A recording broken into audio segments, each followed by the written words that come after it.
نعم. بسم الله الرحمن الرحيم. الحمد لله رب العالمين والصلاة والسلام على محمد وعلى آله وأصحابه أجمعين. أما بعد. أصل يحكم يعني زنا نعم حاجة كاردناش يعني إن شيء زن سمارت فرقش نه.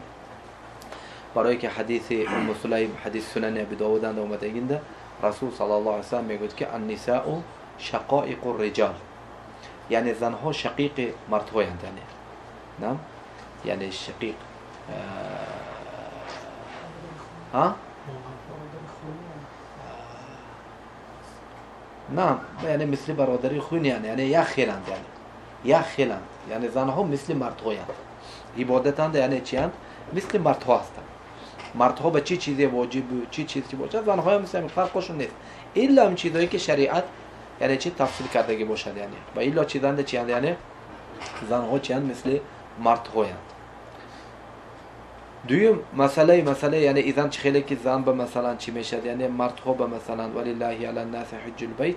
یعنی چه خیلی که مردها به حج فرض، زنها به هم چی فرض میشد اگر به چی باشد، یعنی من استطاع الیه سبیل، اگر چی سبیل یعنی قادر باشد و شرایط داشته باشد حقی وای زن به چی میشه. سون دویمش احرام زن یعنی چی میشد، یعنی برای خیلی که مرد احرامش می‌نیم اما زن چیز پوشد جایز، چیز میپوشد یعنی چی جایز، نه یعنی چی خیلی که عادم لباس خودش عادینده چی میکند، یعنی احرامش لباس عادیش همین کرتایی همین چیزی که مثلا میپوشد همین طبعا یعنی حجاب یعنی رنگش مثلا چی نباشد، یعنی یک فتنه چی نباشد، یعنی هم چی خیلی که خونشند از وطنشند همین سطر عورت و حجاب میپوشد همین خیلی حجابش کتی حجبا اومدن میگیرد،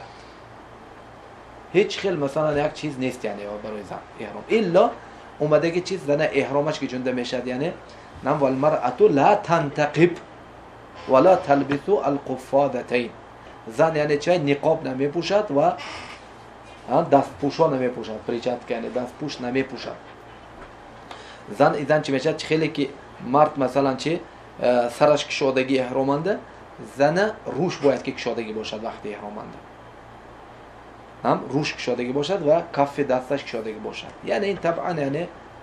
قدر امکان، یعنی نم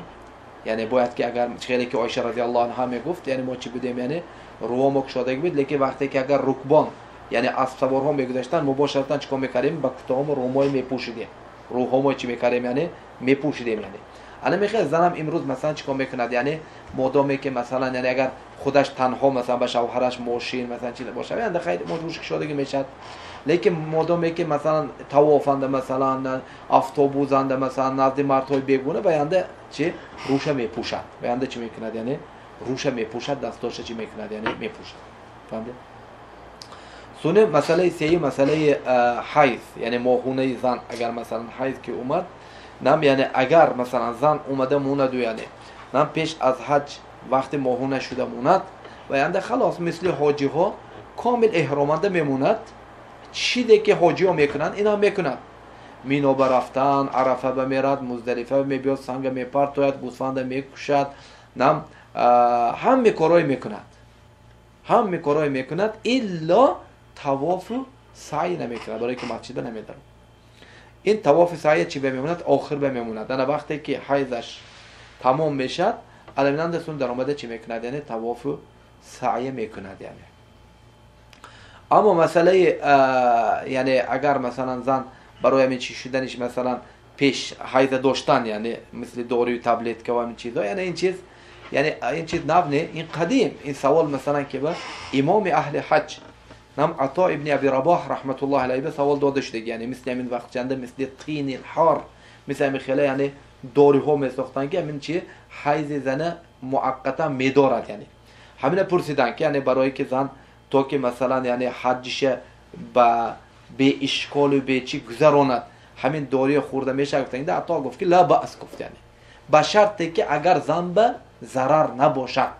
پیش از این داروی خوردن اول با طبیب و با همین دکترها چی استشاره مثلا مصلحت میکند، اگر گوید که باکی ندارد یعنی ضررش نمیبینده خلاص خورده حیضش داشته تا که یعنی چی به یگان پرابلم حجش چی تمام کند. و کذالک زن مثلا اگر مثلا خودش زن فرض میشد و به حج اگر مال خودش باشد یعنی، اما مثلا و شوهرش واجب یا واجب نه مثلا نم، یعنی طبعا اگر مهرنده وعده داده باشد و ینده چی میشد یعنی واجب میشد حق زنش به مثلا. اما مثلا یعنی نم یعنی اگر مثلا وعده نداده باشد یا چی نباشد و ینده یعنی زن چی میشد یعنی با مال خودش میکند یعنی حج با مال خودش اگر مال که پیدا شده مننده میکند یعنی شوهر وای بچی وای یعنی نم یعنی چه خیلی که ابا جای وای روزه نمیدارد، ابا جای وای نماز نمیخواند، ابا جای وای زکات نمیدهد، کذالک ابا جای وای حج نمیکند یعنی و یعنی اگر خودت نه هم بهتر میشد اگر یا کنوند مثلا این میشد لیکن وای به فرض واجب نه یعنی. اگر شوهر زنش حج برد چی؟ حج برد ایسو به خودش بهترین چیز